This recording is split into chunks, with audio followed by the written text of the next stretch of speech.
All right. Well, I know people are still trickling in, but we're going to get started because we've got a lot we want to cover. So yeah, I've got some intro text that's told to read, so I'm going to do that. Welcome to Adventures in Job Seeking, episode 4, targeting your search and expanding your network, the executive search version, brought to you by HireWell and CareerWell. I'm your host, Matt Masucci. Adventures in Job Seeking is our ongoing series where we talk with people who have been successful doing some interesting things in the job search, with the intention of giving all the job seekers out there some actionable takeaways. Today's guest is an accomplished software executive, Phil Leslie. Phil, thanks for coming on. Hey, you bet. Excited to do this. I can't wait for our conversation. Yeah. So, a little bit of background. I'm the founder of HireWell and also one of the co-founders of CareerWell. And so we've been putting out a lot of content, as I'm sure many of you have seen, around, attracting job seekers, but also how job seekers, look for something new in a challenging economy. As one of the leaders of HireWell, we've done quite a bit of executive search throughout the years. I'd say on average, we do probably 10 or 15 executive searches a year, ranging from CTO, COO, CFO, things like that. And obviously, Phil, we have some exposure there. But, really what I wanted to cover and why I was excited to have you come on, Phil, is to talk about some of the challenges that, I see that people have with, looking for a new job when they hit that executive level. And you were gracious enough to come on. So I guess let's start with that, Bill. Why don't you tell us a little bit about yourself, kind of what you did prior to kind of where you are now, and then how you found yourself on the job market. Yeah, no problem, Matt. And I mean, glad to share things that I did that didn't work, and there's plenty of that. And then there's a few things that I did that did work really well. So I'll give just a quick background to how I got to a point where I found myself in the middle of a executive search. Kind of the backdrop is I started my career at Microsoft in the Seattle area and was working in a fairly technical role in the Windows group at Microsoft, and kind of got to a point where I got really interested in launching my own company, my own startup. Launched a company called Pro On Go that made the first mobile app for turning pictures of receipts into expense reports. I grew that, I sold that, and when I sold it, I was kind of automatically a part of the deal working for the acquirer. So there was no job search at that juncture. So I didn't kind of get the lesson of executive search there because I was just naturally transitioning in with the acquirer. After my time at the acquirer, I ended up joining a company that's now called Interview Stream as the CEO, taking over for a founder who was really interested in finding a CEO that could pour his or her whole heart into the business. And I joined that, but candidly, I wasn't running a structured search to find that opportunity. It kind of just came up at the right time, right when I was looking. And so it kind of fooled me into thinking, well, this exec search thing is pretty easy. It was great. I was barely even looking and this popped up. So anyway, after running what's now known as Interview Stream for almost 5 years and selling it to an acquirer, and then making the decision to move on to something new, I had this sort of false sense that, hey, I've done this before. This worked out perfectly last time. An opportunity is just going to kind of fall from the sky, and and I'm going to go for it. And I got to tell you, Matt, that was kind of the most foolish way to start one of these searches because it's so unintentional. It's not a directed search if you kind of approach it that way. Sure, and I think for kind of clarity, talking about the timing of this, right? Like, you effectively left Interview Stream, December of 2019. We're in a booming job market. You thought you could enjoy the holidays, take some time with the family, come back. Great holidays. January of 2021 or 2020, and just hit the ground running. And it sounds like you and I were in touch. I mean, just to give a little bit of background and a little bit of plug for HireWell, we've done quite a bit of work with Interview Stream. Helps you build out your executive team there. A new CRO, new CTO, as well as kind of some of the teams behind those folks. So. And we are, friends before that. So, we obviously go a ways back. But I remember talking to you informally first. And, and again, I frankly, I didn't tell you anything otherwise because the market was great. You had a good story to tell. And, you're a smart guy. I figured it'd all work itself out. And then I remember specifically getting together probably February of 2020. And again, it seemed like you had a great pipeline, 10 or 12 things that you're looking at. Yeah.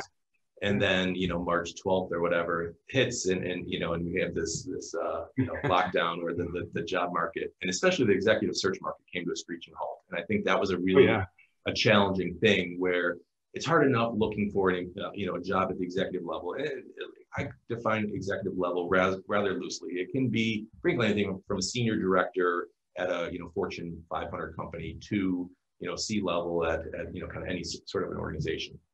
So I guess let's talk about kind of how how you went about things. Like let's start with what didn't work, or when you said you bet. Hey, I'm glad to share it. To the extent that there's someone else that's in the situation I was, where you've just come off of a success and you're thinking, wow, I got a good story here. I'm going to slide right into the next perfect role.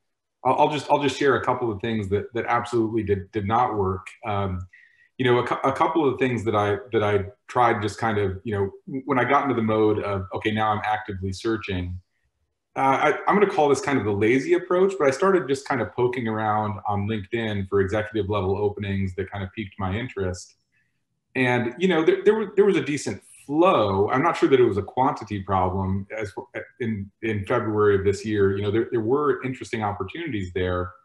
But Matt, I got to tell you, just applying to those without any pre-existing relationship with the executive team at those companies, I mean, I'm not sure that I got any replies from any of those roles that I applied to via LinkedIn's job postings.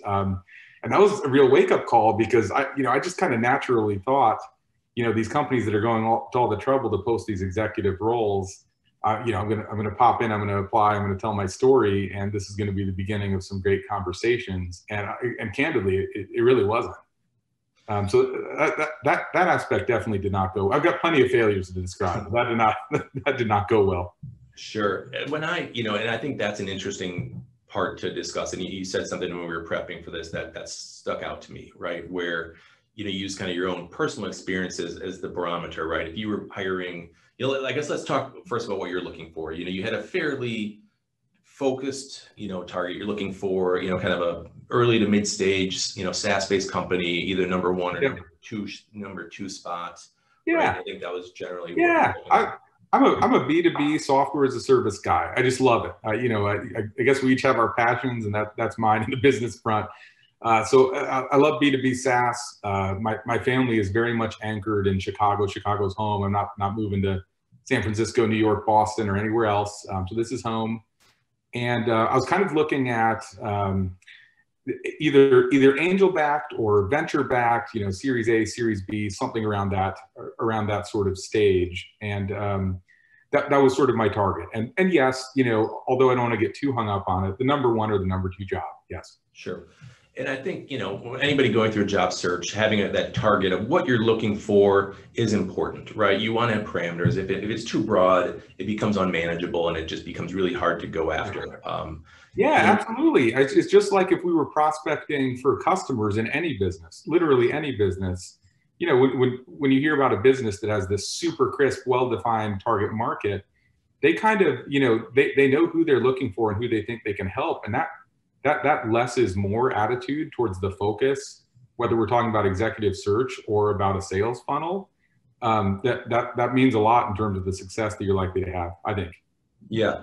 So, I think we can agree, obviously the internet, looking at LinkedIn, looking at jobs, it's a good place to start. It's if that's your strategy or that solution, it's going to be really disheartening and get really old really fast.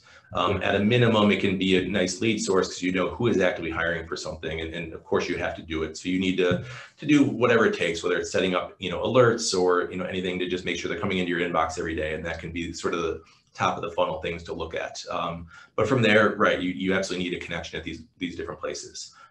Let's talk about a couple other different avenues. I think the most common, and what I'd love to talk a little bit about, is the concept or the idea of working with an executive search firm, headhunter, whatever you want to call it. Having been someone who's done that for entirely too long, I happen to be fairly knowledgeable, and with us being friends, I was obviously more than happy to kind of give you some advice and talk about sort of different things. But I think there's a giant misconception of the how executive search firms work, how to get on their radar. Talk to me about your experience with that.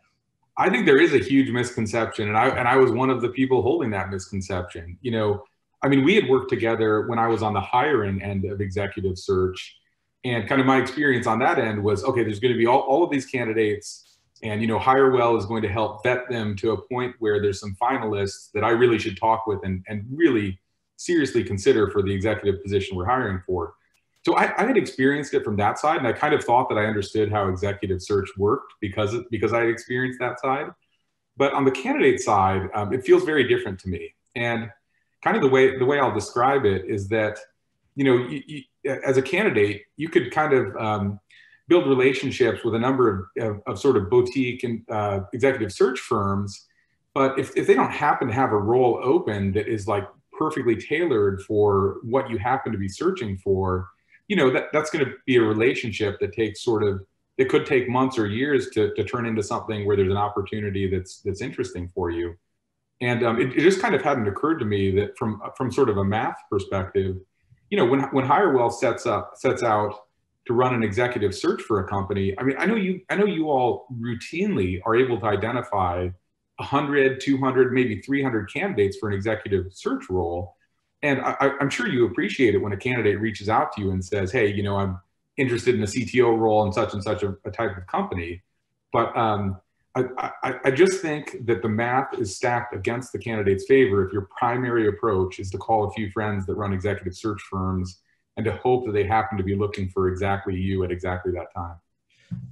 And that sums it up perfectly, right? Like, the nature of executive search is we are paid by our clients to identify talent that is an exact fit for what they're looking for, and to shortlist that talent and do a lot of the legwork and the vetting ahead of time for our clients so they can see that shortlist. And so, again, for someone, if you have a close relationship, it'll give you a large leg up. And that's why, if you're happily working and employed by an organization, like take calls from, from executive search firms, like don't blow those off because, right. It's hard to get back on their radar when you need to. Yeah, sure. I mean, if I found myself in a position at some point where I was kind of passively looking, I mean, those relationships with executive search firms are wonderful for that. But just, calling you up in late February and saying, hey, here's exactly what I'm looking for. Hey, Matt, what client do you have that's looking for exactly that is just kind of a little bit naive. And so, I'll kind of broadly classify that under strategies that I tried that didn't work because of my kind of naivety about the process. Sure. And it's basically a box to check. You want to know who the firms are in your specific area that specialize in it. And if they have a search that happens to be on their desk that fits you, great. Like, you want to make sure that they know that you're looking. The flip side is, there's different things you can do to make sure you're found, because again, headhunters tend to be old school, especially the big executive search firms, and they like to find people more than they like to be found. So you want to make sure that they come across you on LinkedIn, or they, read about you or hear about you as being an expert in your space. So, you want to do a lot of the little things to just set yourself up for success. I think an area that you mentioned you did have some success was, talking to people at the board level, whether it be investors, VC firms, private equity firms. Obviously, you helped sell Interview Stream to a private equity firm, so you know that world fairly well. Tell me a little bit of how that worked for you. Yeah, I'm glad you raised it. It was something that kind of came up because after running a couple companies and selling them, I was just kind of reflecting on what it's like when a board member or an investor sends me an intro and says, "Hey, Phil, this is someone that you should connect with." Either about an open role or about a partnership or about another potential investor, whatever it is. When you're running a venture-backed company and a board member or one of your investors drops you a line with an intro, I mean, you're probably going to take that intro, right? Yeah, of course. I mean, it'd probably be a bad idea to generally turn those down. So kind of operating in the sort of B2B SaaS, and I know this is kind of narrow, but I think it broadly applies to people doing executive search for kind of early stage companies and maybe even private equity backed companies. Sort of building relationships at the board and the investor level, I think, is a really great way to be able to find your way into a conversation with whoever on the executive team is the most relevant to kind of the role that you're sort of in pursuit of. I think that's a really straight path to getting a conversation with the person you'd like to speak with at a particular company.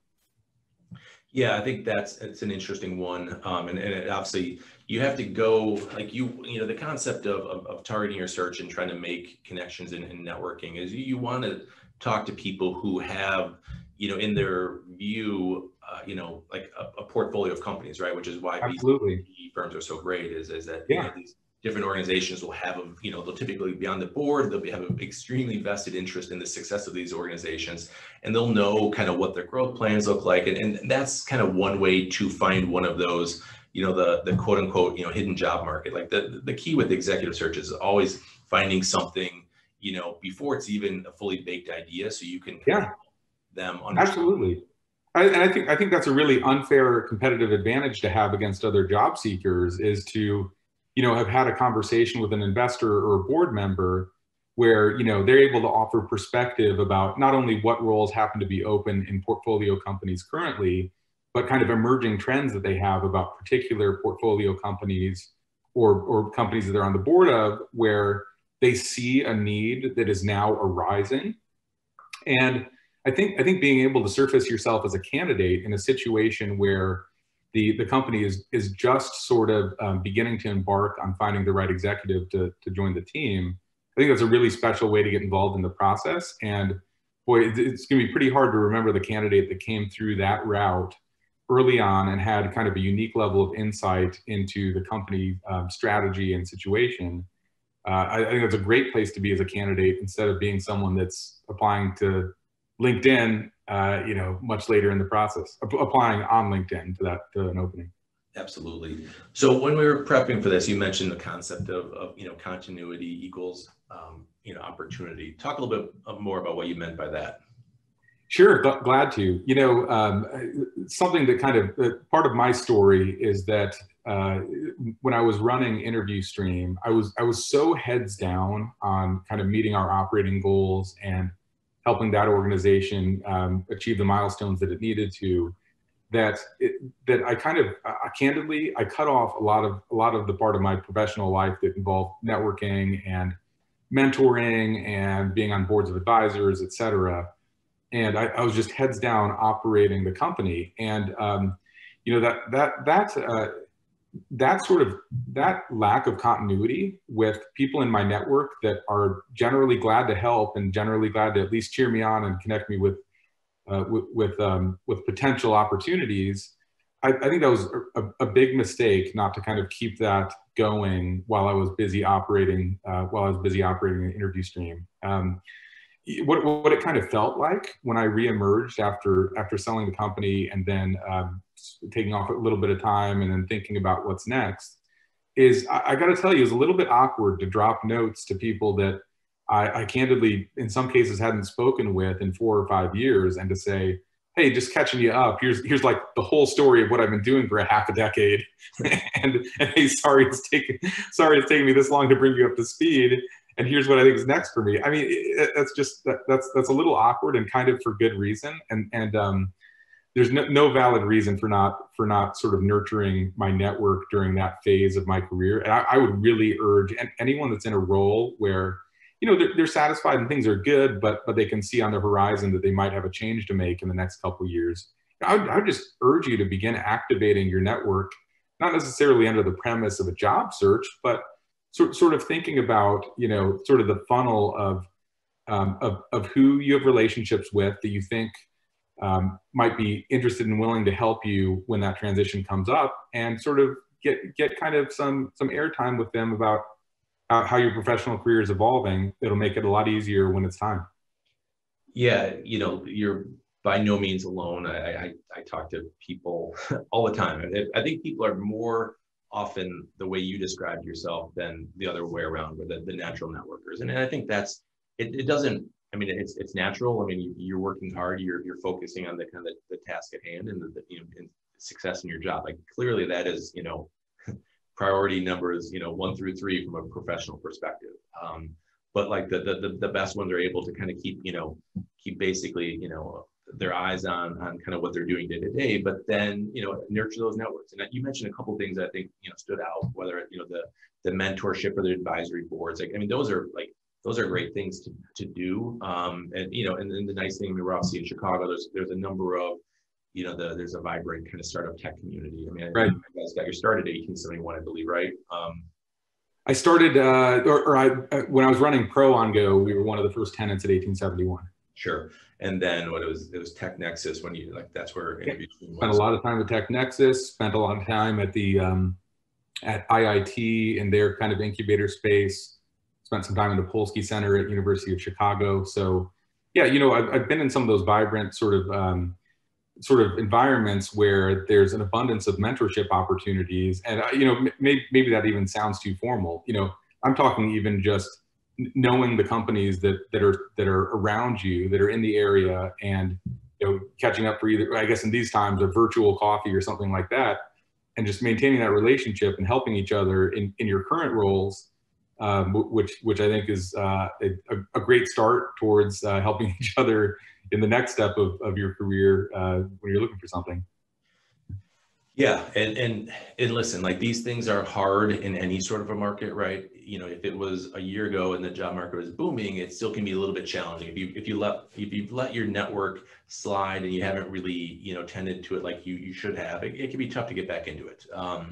You know, I think like you have to be genuine. You have to, you know, potentially own up to it when you're reaching back out to people. Hey, you know, I mean, it's, you know, and again, don't make it immediately about, hey, how can, you know, no, help me? Yeah, you know, a lot of the notes that I dropped in Q1 of this year were, you know, hey Jim, it's been a long time. Hey, I'm you know, candidly embarrassed that I haven't kept you up to date on what, you know, what I've been up to. You know, then the backdrop, and then you know, hey, you know, could we reconnect to chat sometime that works for you? And I actually think that there's kind of a unique opportunity with COVID. You know, we used to think about when we were building relationships with other entrepreneurs and investors and board members, used to kind of think about, okay, gee, am I going to be downtown that day? You know, where could we catch lunch? Where could we catch coffee? And you're kind of building all this padding around your meeting that, okay, you know, like a 45-minute commute to get there, and then we're going to have lunch, and then pad on the other side.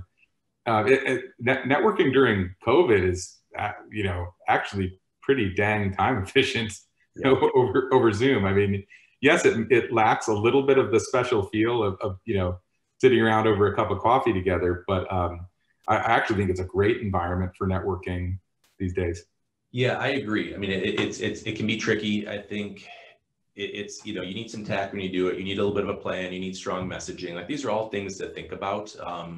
And you know, you want to do that, but it's at the end of the day, you have to be proactive, right? Like there's, you know, it helps that you've got an interesting background being both an engineer, so you're very process oriented, but then also, you know, having that sales background. And I think that gives you kind of a unique perspective. And another thing that I remember that, you know, that I remember you did well was, you know, how you track your search, and kind of like, you know, it's a little bit, you know, methodical, but I think that's kind of what people need to do. Like you can't take a spray gun approach and just shoot a bunch of things all over and hope a couple things hit. Like you need a process. So talk a little bit about what you did there.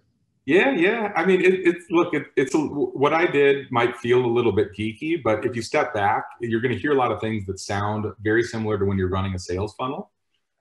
So, you know, I identified, I sort of, well, honestly, I looked at my LinkedIn connections and I scrolled through however many I have. I don't know, 2,000, something like that.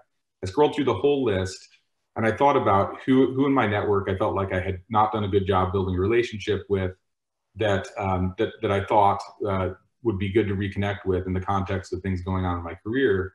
And, you know, I honestly started building sort of the top of funnel of people that I had a strong desire to reconnect with. And, you know, when I talked about at the beginning about just like popping into LinkedIn job boards and applying for a couple things, I mean, that's kind of the opposite. That's like if you were running a sales process and you just thought that you were going to cold call a few people and close the deal right on the call or something. And it just like, that just misses the whole process. The process is relationship building with a large number of people that are kind of well aligned with your interests, and sort of advancing those conversations and getting to a point where you're receiving introductions to either companies they've invested in or that they're on the board of, where, hey, there is a genuine need for someone with your skill set.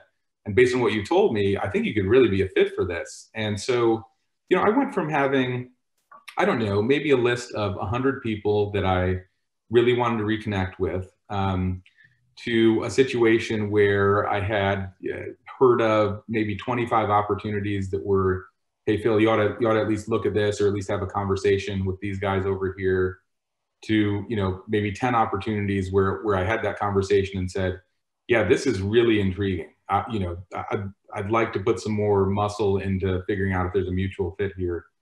And I don't think I would have been in that situation if I didn't think about it in terms of, hey, what's kind of the sequence of things that's going to lead to me finding the right opportunity? Hey, I think it's really reconnecting with a lot of people in my network and getting on their radar so that so I can identify opportunities where there might be a mutual fit. Yeah, absolutely. And you know, again, you've referenced like a sales funnel or a sales process a few times, and I think that's an unnatural thing for a lot of people. Again, you and I have been selling things for the better part of most of our lives, so you're not afraid to hear no, or you're not afraid to, frankly, just hear nothing. Like it's it can be discouraging, but it is what it is, and it's a numbers game. Again, to start with that 100 things that are top of funnel to narrow down to 20 things that look interesting or at least have some potential, to 3 to 5 that like are legit opportunities that might be something you end up with. Like that's how you have to look at it, and you have to continually replenish the top of the funnel. I think so. And I mean, the good news is it's actually pretty super fun. I mean, reconnecting with people that you know and like, and learning what's going on in their world and their investment portfolio or in the companies that they sit on the board of. I mean, this is kind of an awesome privilege to be able to reach out to a friend and kind of hear a little window into their world, and potentially to be able to help with something that where they're trying to add some exec talent to their team. So, I mean, yes, it might sound daunting to think of it as a sales funnel. So for anyone that sounds daunting to, I guess don't think of it as that way. But yeah, it really is fun, Matt. Yeah. What, you mentioned another concept of, finding no's that lead to yeses. And I think we sort of touched on that, but, talk about what you mean there. Sure. So, and I realized my search was very centric around building relationships with board members and investors. But I think this applies to all kinds of other searches. Something that would happen in my search is there'd be a venture-backed company in town where I'd say, oh, this is really interesting. I like what these guys are doing. I've got no idea if they're looking to augment their executive team, but we're going to go dig through Crunchbase or prior news announcements to see who their investors are. And, I'm going to see if there's anyone that I know in those VC firms, drop them a note and say, hey, I really admire what this portfolio company you invested in is doing. I think they're really onto something. Hey, yeah, I don't know, but any chance that they're expanding soon, I'd love to be in the picture if they're at a point where they're investing in growth in the executive team. And, candidly, those are kind of shots in the dark, and more often it'll come back as, no, they're doing great, but they're not looking to, add a COO or anything right now. But that kind of puts you back on the radar with someone who knows that you're in active search mode. And you think about a venture capital firm that has maybe, I don't know, like 50 portfolio companies, 100 portfolio companies, whatever the case is, they are constantly fielding, requests from their portfolio companies for talent and introductions. And so if you're on the radar there, introductions are going to start popping to other things that maybe you didn't expect.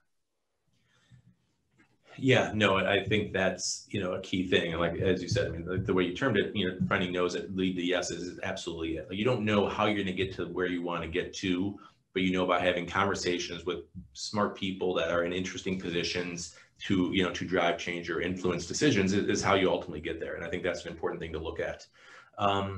You mentioned I think earlier on about that, the concept of getting an introduction from, a board level person to an organization, and kind of like some risks there. Talk a little bit about what you mean with that.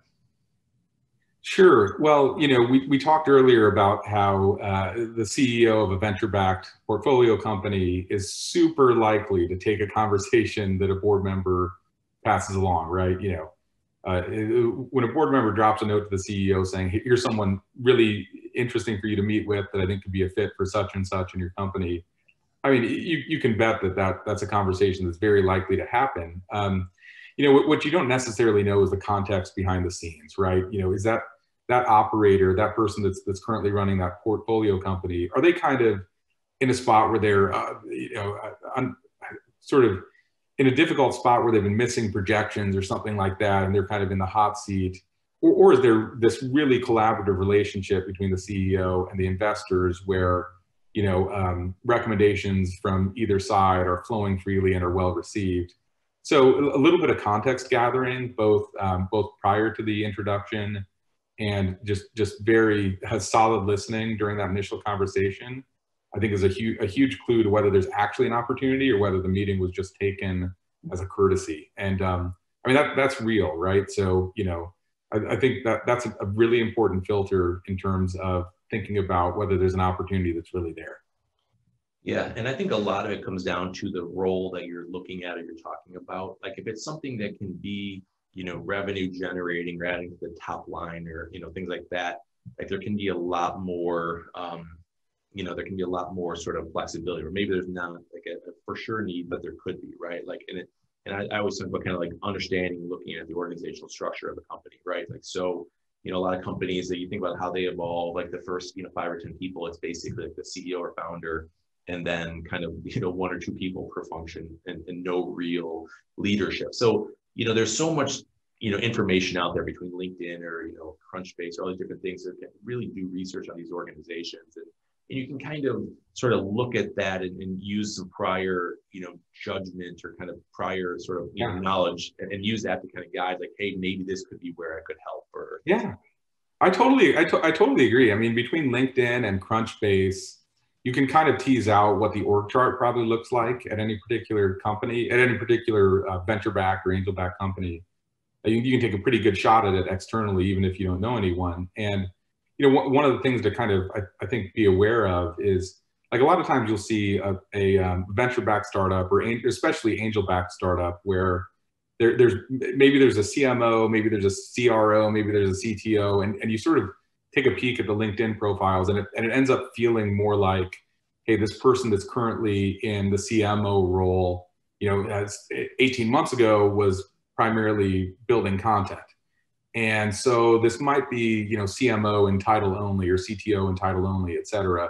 And I think that's something to really be aware of because, it's not necessarily the case that if the particular title that you were kind of thinking of is occupied, that doesn't necessarily mean that company is doing great in that function.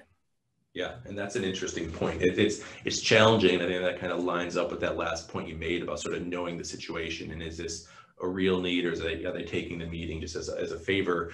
But some of it is being able to kind of probe and dig into those different areas because we see it all the time as a search firm, especially one that does a lot helping high growth companies grow and evolve, and the people who get you from kind of 0 to $1 million in revenue might be different than the ones that get you from 1 to 5 or 5 to 20. And so I mean, some companies are lucky enough to have the talent that can kind of grow with them, and then others have to go outside for different things, and each one's a little bit different. And I think that's where like talking to someone at the kind of at the senior level, whether it be board or things like that, where they have that kind of window or the helps a lot. Yeah, I mean, how rare is it for I don't know, like a seed stage technology venture to have the same head of sales that they had on day one that can operate at that $0 revenue level and at the $1 million revenue level and at the 10 million and the 100 million. I mean, I know it happens sometimes, but I mean, that's the exception, not the norm. So you see these growth companies going through these stages where, yes, they currently have a CMO, but that's not the CMO that's going to take them to the next level of growth. And, you got to be a little sensitive because the path that company chooses to take, whether it's to transition that leader to a different role in the company or to say goodbye to that leader and do a wholesale replacement, there's a lot of different paths there to be sensitive to. But I mean, I would just say that just because a particular company happened to have someone that's in the title that you that you were kind of thinking of pursuing is actually not even a for sure no. Yeah, I think those are all good points. So let's kind of fast forward. So obviously, we talked about your search, sort of how it went pre-COVID, how you sort of, redefined what you're doing, kind of where you're looking. And let's talk about kind of the tail end. Like once, so you're obviously in a role now, so it was successful and got you into something, something great. But sort of talk me through how you pivoted, what worked, and sort of, kind of a little bit about what you're doing now. Yeah, you bet. So, I'm the Chief Growth Officer at Havoc Shield, and we do small business cybersecurity from plan to proof, meaning we'll help you craft the policies and plans that your company really needs, and then we'll sort of set you up with all the tools and everything that you need to actually follow those plans. And really, a lot of times, what happens is that a small business will be working on closing a deal with a large enterprise, and the large enterprise will say, hey, this is great. We love you guys, but we need you to answer these 57 questions about cybersecurity. And a lot of times, small businesses are not anywhere near well equipped to answer those questions. So we kind of step in and help small businesses get their shop in order on the cybersecurity front. Not only for the purpose of closing that deal, but for the purpose of staying safe for the long run amidst all of these new attack vectors that are coming up. So I was very delighted to join Havoc Shield. Our founder is Brian Fritton, who I've known for a number of years. And we were kind of reconnecting over LinkedIn around April of this year. He had posted some things about trends in the cybersecurity industry, which happens to be an area I'm hugely passionate about. And I replied on LinkedIn with, hey, I saw that you cited this trend. Look at this too. I think this is even more favorable. And that kind of started a conversation between us about, hey, Phil, you seem pretty interested in this subject area. And I'm kind of thinking about bringing on a co-founder to get this thing going. And I think that's a perfect example of a relationship where if I had just stayed quiet, I mean, there's no reason that I couldn't have just scrolled past that LinkedIn update and just said, oh, that's nice. I'm glad Brian's doing something good there. It seems like he's found a good home. But instead I paused and replied and engaged. I think that's a perfect example of kind of nurturing your network and letting people know what it is that you're interested in so that they can, A, maybe do a good job to help you, or B, maybe there's even a direct mutual fit. And there was. So yeah, super delighted to be at Havoc Shield. Yeah, congrats. And I think you hit a pretty interesting thing. I think LinkedIn's been around long enough and it's well entrenched enough that people realize, all right, great, I need to be using it. But I think how they use it is sort of where people struggle. I mean, sure, it's an opportunity to market yourself and show your skills, and then also connect with people. But the more you engage and the more you interact with people, like the better. And listen, not, like some people are just not on there at all. So be it, it's just a good way to find out where people are and then try to just contact them offline or connect with them offline.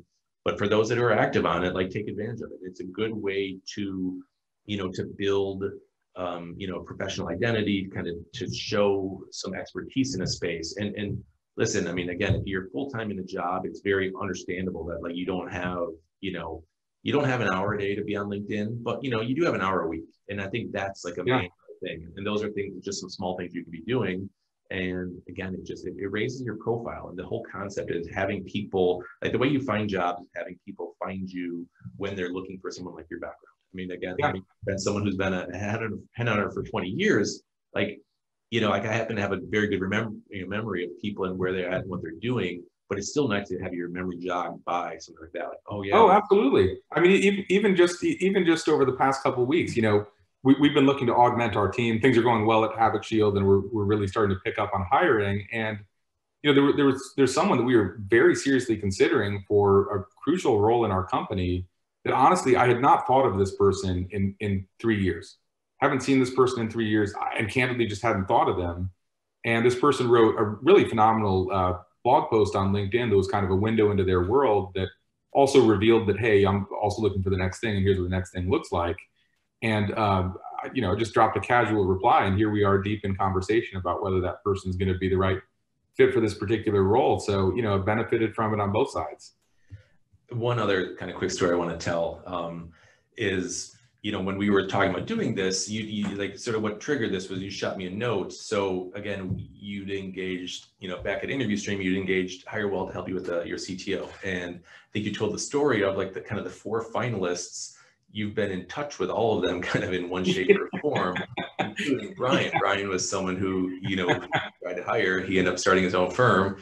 Luckily, the relationship was kind of, positive on all ends and ended up, kind of coming full circle. Yeah. I mean, you think about, so this is one of the core differences between exec search and kind of, entry-level job search. How many software engineers are there that are currently employed in Chicago? I mean, I don't even want to guess at a number because I'm sure I'll be totally wrong, but you know, hundreds of thousands. How many CTOs of venture-backed companies are there in Chicago? I mean, 150? I'm not sure. It's not 1,000, you know?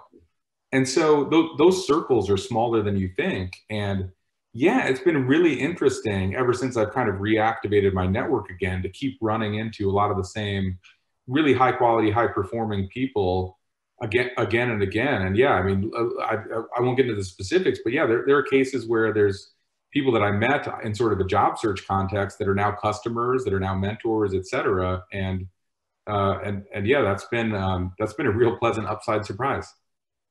Yeah, absolutely. So I guess the last thing I wanted to catch up on is the concept of just sort of getting creative in your search. Like, I think you were fortunate enough where your search started strong. It kind of, you spun your wheels, obviously, in the early days of COVID.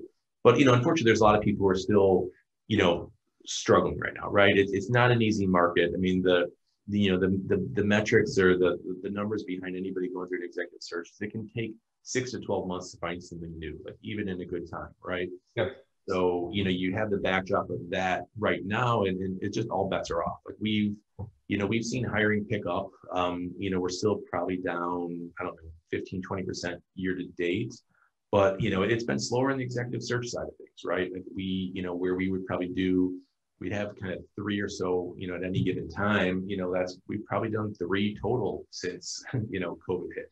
So yeah. It's hard out there, right? And I know that's kind of why, a lot of questions people have. So let's talk about kind of the creative aspect. Like, yeah. What do you clearly, we talked a lot of tips and tricks, and sort of 3 areas that I'd highlighted. You mentioned the concept of getting involved in advisory boards or mentoring, or even doing some interim work. And I know you kind of kicked around each of those, but so talk a little bit about sort of what are concepts people can do there. Yeah. So, on the subject of companies that might not yet even realize, how pivotal a hire you could be for them, there were a few cases where I was kind of in introductory talks with a company where I said, hey, I love the way you're going. I love what you're doing here. You guys are onto something. And I don't yet know whether there's a mutual fit for me to come join you, but I'm intrigued. And one of the things you said was that you were having some challenges on such and such a front. Hey, let me spend a few hours this week seeing if I can help solve some of that. And this wasn't a revenue maximizing thing. In fact, the one company that I even signed any paperwork on that, I didn't even send them an invoice later. This was a, I'm interested in this company. I would like to help you, whether I end up being the right hire for you or not. But if I help you along, there's a very, very good chance that we're deep in serious conversation about whether we should join forces and whether I should join your team. So yeah, there was definitely some of that, and I think that's a missed opportunity that a lot of execs have on their search, is like thinking about it as this as sort of this, hey, is there an opening or isn't there? And if there's an opening, I'd like to interview. Oh, okay, maybe. But I think there's an even higher likelihood, especially at early stage companies, that there might be a case where a CEO is going to need some help, but they haven't quite gathered their thoughts on, what help they need. And by being kind of having a senior level conversation at the executive level and nudging it along by maybe helping them with a couple things here and there, that can lead to good things. And without getting real specific about it, there was a very real opportunity that came up for me by kind of going down that path. And it just turned out that I absolutely loved what Havoc Shield was doing. That turned out to be the right home. But doing those sort of test runs on either a tiny contract or just pro bono, helping someone in your network with their business, I think is a great way in. Yeah, and that's something I wanted to reiterate. Like, listen, obviously nobody wants to work for free, but what are the alternatives, right? If it's going to take you 3 or 6 months more to find something, like the best way to find something is to become a known entity for an organization, right? And if they don't know you before that, the best way to kind of alleviate that is start doing a little bit of work with them. And it takes a little bit of creativity, a little bit of outside the box thinking, but give it some thought. Again, there's plenty that are paid, there's plenty that aren't. You know, it really depends on the size and scope, right? If it's a, you know, Yeah. if it's a large organization, yeah, you probably should be getting paid. If it's a, you know, if it's a small bootstrap startup, no, you're not. And don't, frankly, Yeah.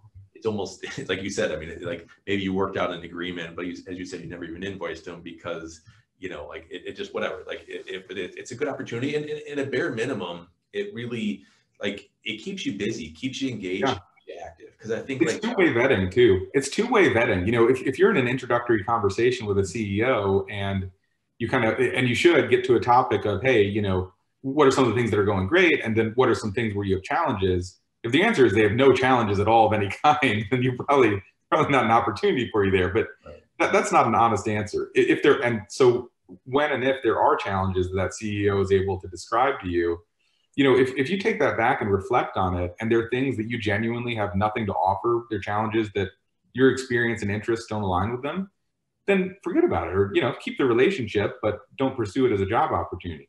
But if there are challenges where your skill set and your passion is aligned with the challenges they're having, why would you not write that CEO back and say, hey, you know, I know we talked about the job thing, but you got this challenge. I can help you. Let me nudge a few things along for you this week that I think will help. That is, that's a perfect way to advance the conversation. yeah.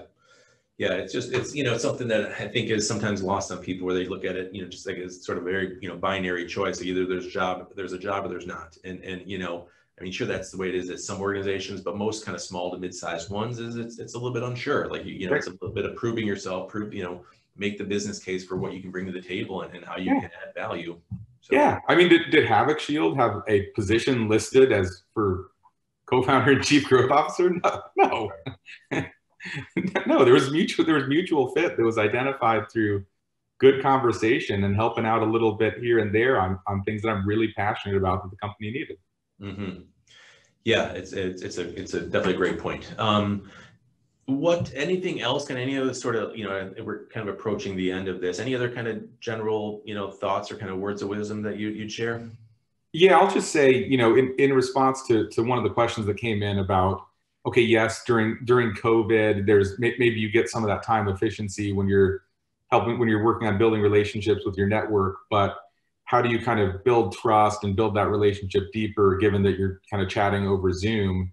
You know, I mean, I'm not sure I've got just a straight up answer to that, but my perspective is that, yeah, you got to go the extra mile a little bit. And sometimes that involves that, you know, once you're off of that Zoom, really reflecting on how you could help that person advance the concerns that they had or the trouble they had on whatever front. Everyone's got challenges, and just being extra diligent about follow-up. And I think that's kind of the name of the game in this COVID environment, is that if you're meeting someone for the first time over Zoom and you haven't had drinks together, you haven't had lunch together, you haven't had coffee together, that, yeah, it might take a little bit more diligence, but I think it's totally worth it. I mean, what's the alternative? Just flying solo and, you know, not building your relationships and your network?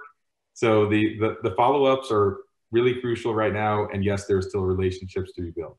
Yeah, and I was going to touch on that one too. So, you know, I saw Tom's question. Like, we, you know, I hate to give away any of our, you know, internal HireWell secrets, but we've made a pretty big emphasis of getting in front of people. Like, I frankly think it's easier to get in front of people now than it used to be. Like, you know, listen, everybody, you know, you have your great relationship, and you have your clients who love to see you, and, you know, or people from your network who, you know, generally want to catch up with you. But, you know, everybody's busy. And so, as you said, like that, like being able to do a 30-minute meeting that takes 30 minutes is unique. And so use that as the advantage. Again, it's your approach to doing it is important. Like, if everybody, you know, if it you know, comes across poorly, where you're just trying to, you know, better yourself and you know, achieve something, then no, like, you're not going to do well with it. But if you know, and like, you know, the approach I'll take is, you know, having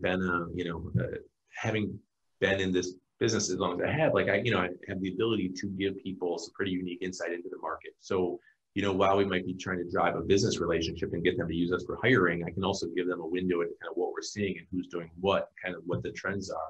And so, you know, you lead with that, lead with knowledge. I mean, you know, if you're on this, you know, you're at the executive level, you know, you're definitely an expert, or you should have some domain knowledge that can really bring some unique perspective to people. And that's how you lead with that. And again, whether you're in a seat right now or you're looking for your next one, like you want to stay relevant on the trends, like who's doing what and kind of what's going on out there, and be able to talk about that stuff. Absolutely. Agreed completely. There was a second question on the Q&A portion, and as I was debating whether to answer this or kind of just shoot a message directly, but I think it's kind of a funny one. So, you know, assessments are, you know, there's a huge influx of them. I mean, I don't know the numbers. I would guess, you know, you see them anywhere from like 30 to 70% of opportunities out there, right?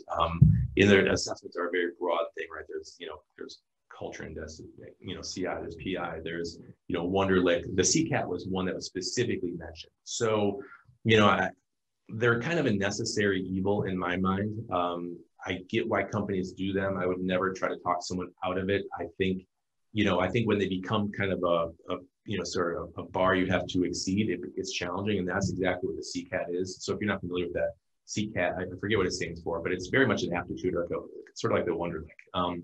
We've got a client, we've got a bunch of clients that, you know, there's a very, you know, kind of well-known private equity firm that is, I believe they're actually, you know, owner of the CCAT, and they have all their portfolio companies use it.